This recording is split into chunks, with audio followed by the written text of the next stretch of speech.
은혜의 능력이라는 주제로 함께 말씀을 나누고 있는데요. 지금까지는 이 은혜의 능력을 개인의 영역에 국한해서 말씀을 살펴보았습니다. 은혜는 본질상 진노의 자녀였던 죄인의 신분을 하나님의 자녀로 바꾸며 또 무능력한 사람에게 능력을 주어 하나님의 율법에 순종할 수 있도록 만듭니다. 왜냐하면 하나님이 주시는 선물에 능력이 있으며 특별히 하나님은 선물이신 그리스도 안에서 능력으로 역사를 하시기 때문입니다. 그런데 이 은혜의 능력은 단지 인간의 신분만을 변화시키거나 능력만을 향상시키지 않습니다. 막강한 힘을 가진 이 은혜는 새로운 공동체를 만드는데 이 공동체는 세상에 존재하는 다른 공동체에서 볼 수 없는 매우 독특한 특징을 가진 공동체입니다. 바로 교회인데요. 여러분, 교회가 어떤 공동체입니까? 바로 하나님이 이 세상에 선물로 주신 그리스도 예수의 몸이지 않습니까? 하나님의 선물이신 그리스도 안에서 형성된 공동체가 바로 교회입니다. 그렇기에 교회는 이 세상에 존재하는 다른 공동체와는 구별이 되어 있으며 교회만이 가지고 있는 독특한 특징들이 있습니다. 오늘은 세상에 속한 공동체에서 볼 수 없고 오직 교회만이 가지고 있는 이 독특한 특징에 대해서 몇 가지를 중심으로 말씀을 나누고자 하는데요. 두 가지입니다. 먼저 교회의 첫 번째 특징은 차별이 없다는 공동체입니다. 여러분, 우리말 성경에서 교회라고 번역된 단어가 그리스어로 무엇인지 여러분들 아시죠? 에클레시아입니다. 에클레시아. 물론 교회의 의미로 사용된 단어가 에클레시아뿐만 아니라 여러 단어가 있지만 이 에클레시아가 가장 많이 사용된 단어입니다. 그런데 성경이 에클레시아라는 단어를 사용했을 때 신약 성경의 저자들이 기존에 없었던 단어를 새롭게 만들어낸 단어가 아닙니다. 예수님과 바울이 독창적으로 만들어낸 단어가 아닙니다. 이미 당시 사회에서 널리 통용되고 있던 이 단어를 예수님과 바울이 다른 의미로 사용을 했는 것인데요. 특별히 그리스 배경에서 이 에클레시아는 정치적인 의미로 사용이 되었습니다. 바로 시민사회를 의미했는데요. 오늘날의 시의회 정도로 여러분들 보시면 되겠습니다. 중요한 것은 당시 이 에클레시아에 소속이 되기 위해서는 어떤 조건이 있었습니다. 아무나 이 에클레시아에 소속이 되어서 정치적인 활동을 할 수 있었던 것이 아닙니다. 철저하게 계급과 성별과 나이의 조건을 두었습니다. 자유인과 노예 중에 오직 자유인만이 이 에클레시아에 소속이 될 수 있었고 남성과 여성 중에 오직 남성만이 이 에클레시아에 소속이 될 수 있었고 또 나이에 따라서도 아이와 성인 중에 오직 성인만이 에클레시아에 소속이 될 수 있었습니다. 그런데 성경이 말하는 에클레시아, 그러니까 교회는 이런 조건과 제한이 없습니다. 인종에 대한 차별이 없습니다. 이방인이나 유대인 할 것 없이 누구든지 예수를 믿으면 에클레시아의 회원이 됩니다. 신분의 차별도 없습니다. 자유인이나 노예나 할 것 없이 누구든지 예수를 믿으면 에클레시아의 회원이 됩니다. 성별의 차이도 없습니다. 남성이나 여성이나 할 것 없이 누구든지 예수를 믿으면 에클레시아의 회원이 됩니다. 나이에도 차별이 없습니다. 아이나 어른 할 것 없이 누구든지 예수를 믿으면 이 에클레시아의 회원이 됩니다. 그래서 바울이 갈라디아서 3장 28절 말씀에서 이렇게 말을 하였던 것인데요. 너희는 유대인이나 헬라인이나 종이나 자유인이나 남자나 여자나 다 그리스도 예수 안에서 하나이니라. 이것이 교회의 중요한 특징입니다. 세상에 속한 공동체는 여러 방면에서 경계를 그으며 공동체 안에 들어오지 못하도록 합니다. 그 경계가 취미가 될 수도 있고 재산이 될 수도 있고 어떤 종류의 차를 타고 있는지가 경계가 될 수도 있으며 외모가 될 수도 있고 신체적 혹은 정신적인 어떤 결함이 될 수도 있습니다. 하지만 성경은 단호하게 말합니다. 사람을 구별하는 그런 모든 것들을 교회에 적용하면 안 된다. 우리가 사회에서 교육받은 관점에 따라 서로를 대하면 안 된다라고 강조합니다. 그런데 우리는 어쩌면 그리스도 안에서 허물어진 모든 경계를 다시 쌓아가고 있는 것이 아닌지 모르겠습니다. 우리는 저 사람과 나의 성격이 맞지 않는다는 이유로 또 무엇인가 단지 다르다는 것 때문에 배척하고 공동체에서 밀어내려고 하는 경향이 있는 것 같습니다. 세상이 만들어 놓은 경계를 교회 안에 그대로 가져와 선을 긋는 행위를 하고 있는지도 모르겠습니다. 조금 조심스럽기는 하지만요, 제가 이 문제를 두고 고민하게 된 계기가 있어서 잠시 이야기를 나눌까 하는데, 너무 심각하게 생각하지는 마시고 교회가 어떤 경계를 그어서 한 사람이 복음을 듣고 상처가 회복되어 정상적인 삶을 살아가는 데에 혹시나 방해가 되는 것은 아닌지 여러분들 한번 생각해 봤으면 좋겠는데요. 제가 청년부 회장을 맡고 있을 때의 일입니다. 회장을 맡고 있었기 때문에 청년부에 새 가족이 오게 되면 당연히 먼저 다가가서 반갑게 인사도 하고, 그리고 점심시간이 되면 함께 밥도 먹고 교회 카페에서 차도 마시면서, 그리고 교회도 이곳저곳 안내하고 여러 가지 이야기를 하는 역할을 제가 청년부 회장 때 했었는데요. 이제 한날은 교회에서 점심을 먹고 카페에 올라가서 초코우유를 먹기 위해서 카페에 갔는데, 그때 카페에 계시던 여자 전도사님이 이제 청년부 새로운 사람이 왔다고 이제 저에게 소개를 시켜주는 것입니다. 저는 먼저 다가가서 이제 반갑게 인사를 하면서 이제 겉모습을 보았는데, 이제 겉모습만을 봤을 때는 굉장한 체격을 가진 남자였습니다. 형제였는데, 독특한 것이 하나 있다고 한다면, 당시에 제가 모자를 썼던 것으로 기억을 하고 있는데, 이 모자 뒤에 보이는 뒷머리가 굉장히 길었었습니다. 거의 목 끝까지 왔던 것으로 제가 기억을 하고, 목소리도 조금 남달랐습니다. 성인 남자가 내는 그 굵직한 목소리가 아니고 이 뭔가 변조된 듯한 이제 그런 목소리를 가진 사람이었는데요. 저는 그런 거에 좀 민감한 성격이라 가지고 그냥 저 사람은 좀 특이하네, 이상하네, 이제 이렇게만 생각을 했는데, 이 여자들은 조금 예민한 성격을 가지고 있는 사람들이 많잖아요. 이제 그래서 그런지 저 사람은 뭔가 특이하다, 이상하다를 넘어가지고 살짝 경계하는 그런 액션을 여자들이 취했었습니다. 그리고 새 가족이 항상 오면 이제 반갑게 먼저 다가가서 웃는 얼굴로 인사해주는 누나가 있었는데, 이제 심지어 그 누나도 그 청년에 대해서 다소 경계하는 이제 그런 눈치를 보였고, 비단 자매들뿐만 아니고 대다수의 청년이 이제 새로 왔는데도 불구하고 배척하려고 하는 약간 그런 어색한 모습을 취하기도 했습니다. 그래서 저는 어쩔 수 없이 회장이니까 그래도 옆에 다가가서 인사도 하고 계속 말동무도 하면서 신앙생활에 대해서도 이야기를 하고 그런 역할을 제가 했었는데요.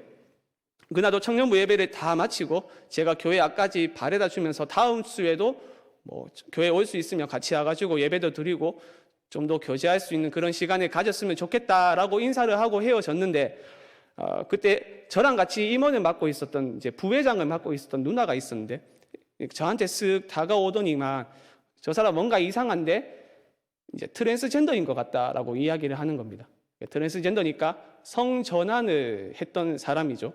그래서 저는 순간 헉하고는 생각을 했는데, 에이 설마, 그때까지는 그때가 6년 전이니까 제가 25살 때 이제 그때 일인데, 그 트랜스젠더라고 한다면 이제 TV에서나 보던 그런 사람이 실제로 내 눈앞에 나타날 리가 없다라고 생각을 하며 너무 성급하게 결정을 짓는 것이 아니냐라고 이야기를 했는데, 몇 가지의 이제 자기가 그 사람을 관찰했을 때 몇 가지 근거를 대면서 이야기를 쭉쭉쭉쭉 하는 겁니다.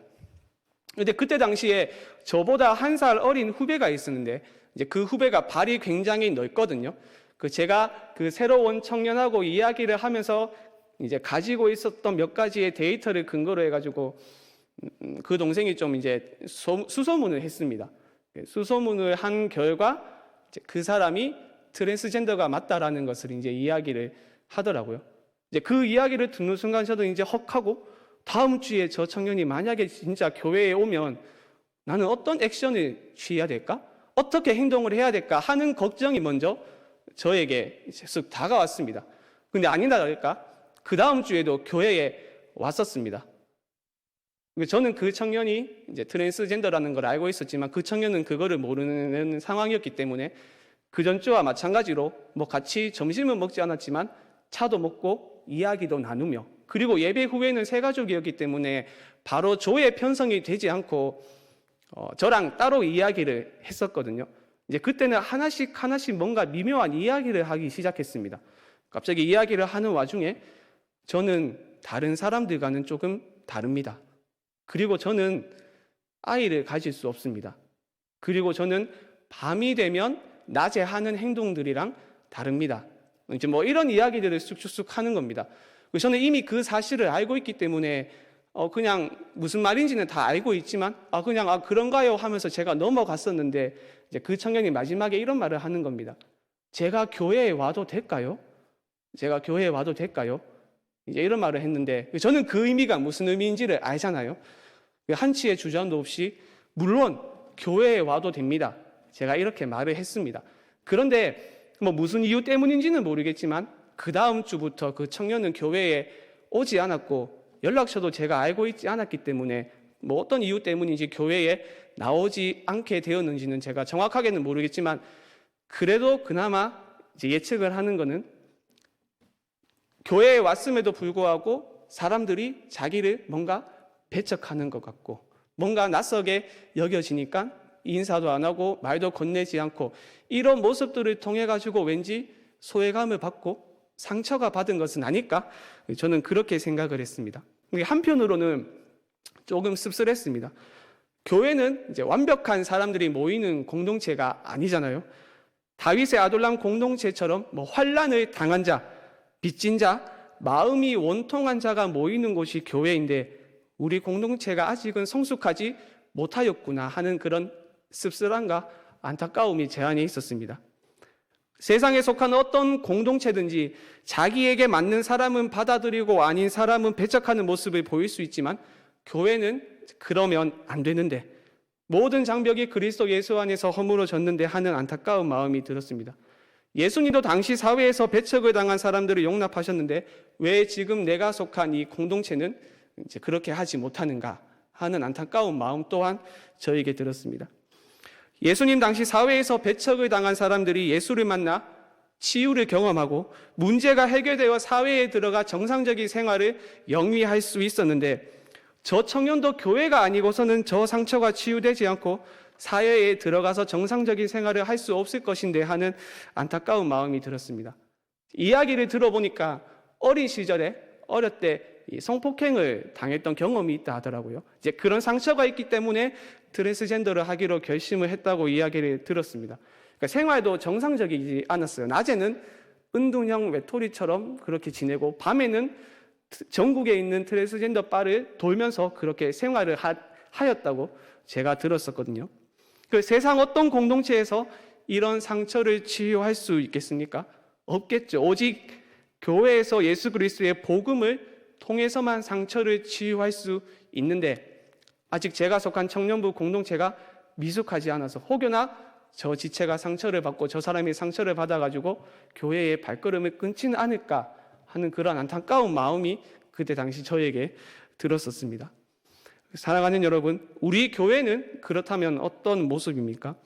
우리가 정해놓은 어떤 기준, 내가 정해놓은 기준, 내 경험이 정해놓은 기준, 사회가 정해놓은 기준에 도달하지 않으면 배척하는 모습을 혹시나 우리는 보이고 있지는 않습니까? 앞서 말씀을 드렸듯이 세상은 그럴 수 있습니다. 차별을 둘 수도 있고 내 입맛과 공동체의 입맛에 맞는 사람을 받아들이고 아닌 사람은 배척을 할 수도 있습니다. 하지만 교회는 다릅니다.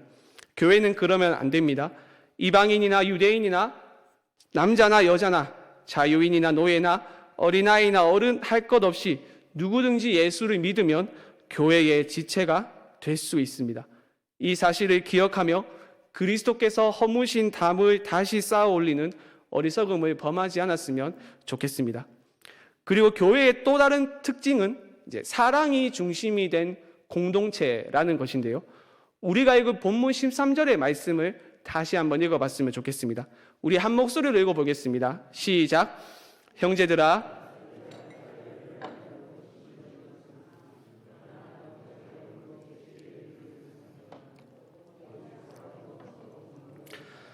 지금 여기에서 바울이 강조하고 있는 것은 사랑과 자유입니다. 우리가 지난 매일 성경의 순서를 따라 9월 달에 갈라디아서를 살펴보았었죠. 그때 이 서신 전체에 흐르고 있는 중요한 주제 가운데 하나가 자유였습니다. 그래서 유명한 한 신학자는 갈라디아서를 가리켜서 자유의 대헌장이라는 별명을 붙였는데요. 아주 적절한 별명이라고 생각이 됩니다. 바울은 서신 곳곳에서 복음 안에서 누리는 자유에 대해서 말하였고 만약 누구든지 복음 안에서 누리는 이 자유를 침해한다면 저주를 받을 것이라고 이야기를 하였죠. 아시겠지만 바울이 갈라디아서 말하는 자유는 현대인들이 생각하는 개념의 자유가 아닙니다. 해마다 12월 30일이 약 11시 30분쯤이 넘어가지고 12시가 되면 전국에 있는 모든 술집과 클럽을 비롯한 모든 유흥업소들은 이제 사람으로 가득하게 되죠. 왜 그렇습니까?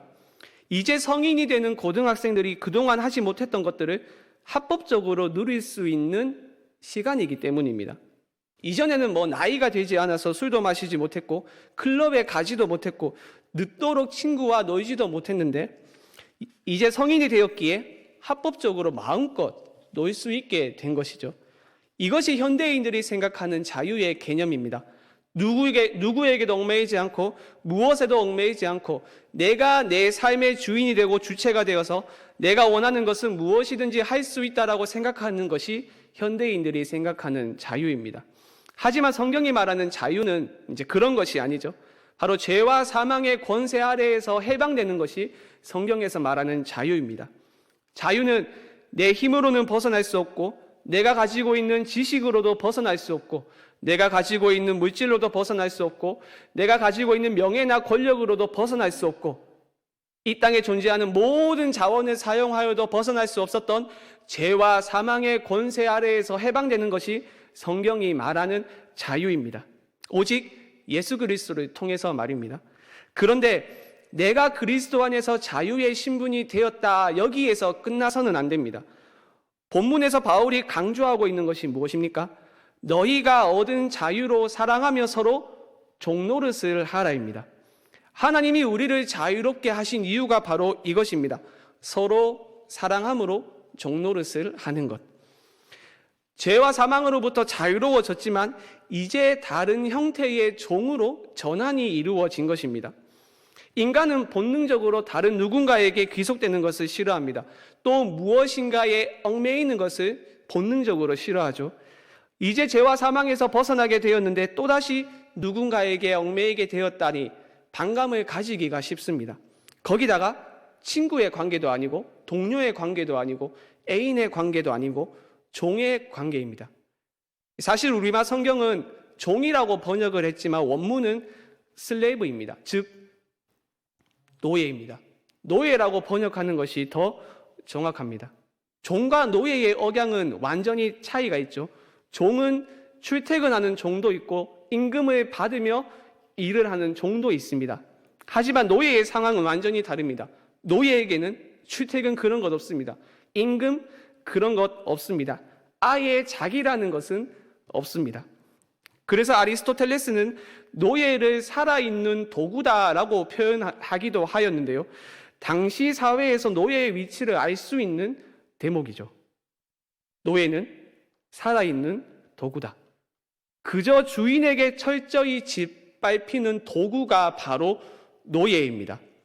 그런데 갈라디아서의 문맥을 봤을 때 역설적인 것이 있는데 아브라함의 후손이자 하나님의 자녀라는 가장 명예롭고 존귀한 호칭을 획득한 사람에게 서로 노예 노릇을 하라고 지금 권면을 하고 있는 것입니다.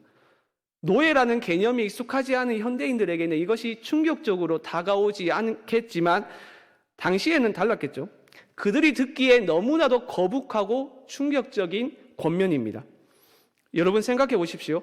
다른 누군가의 노예가 된다? 거기다가 일방적인 관계가 아니라 상호간의 그런 관계가 형성이 된다? 타락한 인간의 본능에는 절대로 맞지가 않겠죠. 앞서 말씀을 드렸듯이 그리스도 안에서 모든 경계가 허물어졌기 때문에 사회에서는 주인과 종의 관계였던 사람이 교회에 오면 어떻게 되겠습니까? 서로 노예 노릇을 해야 하는 그런 관계가 형성이 됩니다. 그래서 그때 필요한 것이 무엇입니까? 바로 사랑입니다. 사랑으로 서로 종노릇하라. 사랑이 없이는 서로가 절대로 종노릇을 할 수 없습니다. 그래서 하나님이 창조하신 공동체인 교회의 가장 중요한 특징은 바로 사랑입니다. 교회는 사랑이 중심이 된 공동체이며 이것은 하나님이 원래 원하셨던 공동체의 모습입니다.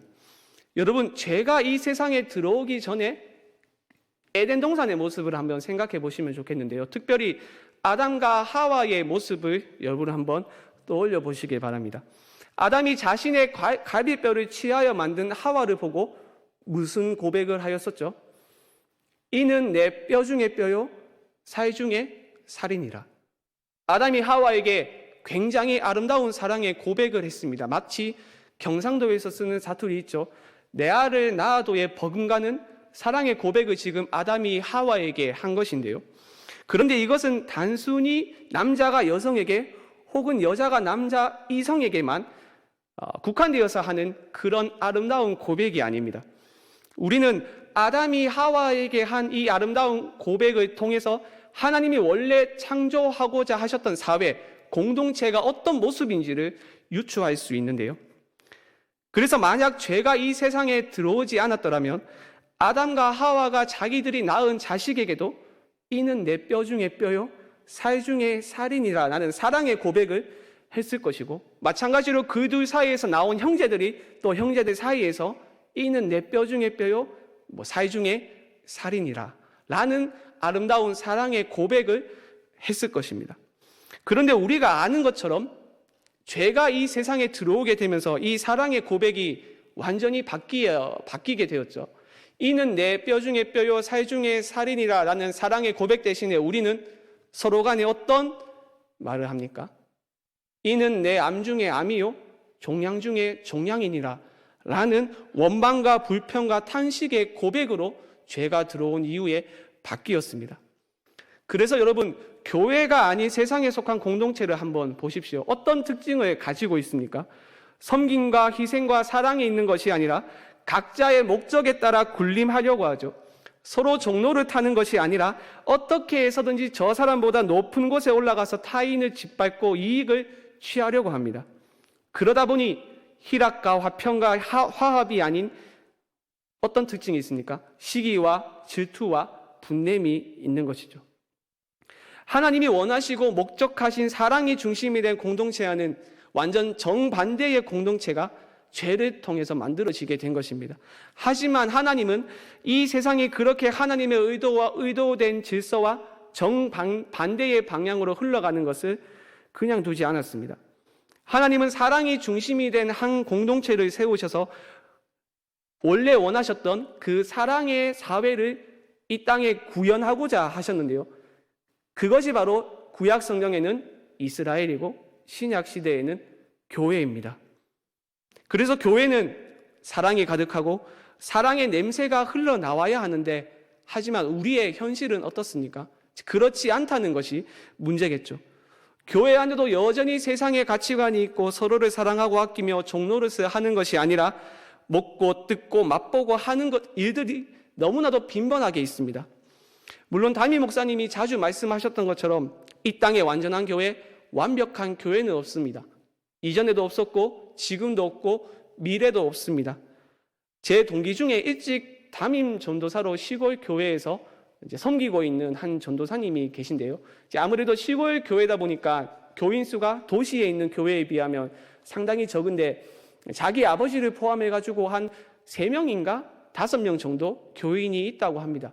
그런데 3명 내지 5명 있는 그 작은 교회에도 분쟁이 있고 다툼이 있고 문제가 있다고 하는데, 하물며 100명이 모이고 200명이 모이고 300명이 모이는 교회에 문제가 없다면 어떻게 보면 그것이 또 비정상적이라고 할 수 있겠죠. 그런데 그렇다고 우리는 문제가 있는 것을 당연하게 여기면 안 됩니다. 시기와 질투와 미움이 있는 것을 당연시 여기면 안 됩니다. 대신 우리는 사랑이 중심이 된 공동체를 추구해야 합니다. 그것을 위해서 노력을 해야 합니다. 그것이 힘들고 어렵더라도, 설령 그것 때문에 뼈를 깎는 고통이 수반된다 하더라도 반드시 우리는 이 일을 해야만 합니다. 이후에 우리가 부를 찬양의 가사처럼 우리 주님의 모습과 마음을 본받아서 사랑으로 서로 종노릇하며 사랑으로 서로를 섬기며 헌신하는 공동체가 되어야 합니다. 이런 의미에서 교회는 세상에서 볼 수 없는 유일한 공동체입니다. 여러분, 무의 싹을 무엇이라고 하는지 다들 아시죠? 무순이라고 한다고 하더라고요. 이 무순을 먹으면 무 특유의 쌉싸름한 맛이 무엇인지를 알 수 있다고 하는데, 교회가 바로 그런 무순의 역할을 해야 합니다. 교회는 미래에 완성될 하나님의 나라가 어떤 나라인지, 그 나라가 어떤 맛을 내는지 미리 보여주는 공동체입니다. 여러분, 죄가 완전히 사라지게 될 훗날에 있을 새하늘과 새 땅의 모습을 한번 생각해 보십시오. 완전히 사랑으로 가득한 공동체이지 않습니까? 하나님이 원하셨던 사랑의 공동체가 완벽하게 구현된 장소가 바로 새하늘과 새 땅입니다. 교회는 이 미래에 완성될 하나님의 사랑의 나라가 어떤 모습일지를 미리 보여주는 장소입니다. 그 나라가 얼마나 아름답고 행복한 나라인지, 사랑이 가득한 나라인지를 미리 보여주는 것이 교회입니다.